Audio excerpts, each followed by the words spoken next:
Alors, pour la première fois dans l'histoire, le taux de la dette de la France à 10 ans est négatif. Qu'est-ce que ça veut dire? Ça veut dire qu'il est inférieur à 0%. Exactement, ça veut dire Comment très on l'explique? concrètement, ça veut dire concrètement que ceux qui prêtent aujourd'hui de l'argent à l'État français sont prêts à lui faire un crédit gratuit, et même plus que gratuit. Ils préfèrent perdre un petit peu d'argent en prêtant à la France plutôt que d'investir leur liquidité dans des placements plus risqués. Donc, quitte à placer ces liquidités, autant le faire dans des emprunts de l'État français. C'est sans risque, même si ça rapporte rien du tout.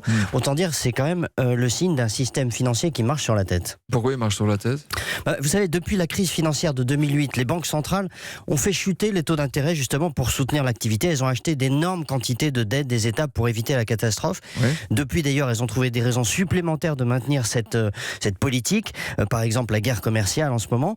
Mais cette politique de taux très bas a beaucoup d'effets pervers. D'abord, c'est le paradoxe, ça fragilise le système bancaire alors que c'était censé sauver les banques.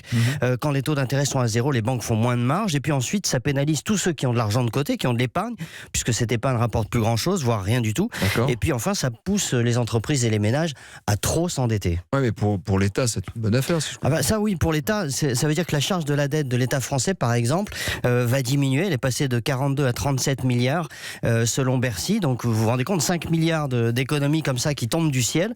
Et ça pourrait encore doubler selon des projections de la Banque de France. Mais ça veut dire aussi qu'en fait, l'État fait des économies sans faire aucun effort. D'ailleurs, la prochaine fois que vous entendrez un ministre se glorifier justement de la baisse des dépenses publiques, vous pourrez dire qu'il exagère un peu. Sous François Hollande, 40% de la baisse du déficit, elle est venue juste de ça, de la baisse des taux d'intérêt. Et bien ça continue. Et malheureusement, ça veut dire que ça n'incite pas l'État à se réformer puisque les dépenses baissent toutes seules. Et c'est évidemment très pervers, ça ne pourra pas durer.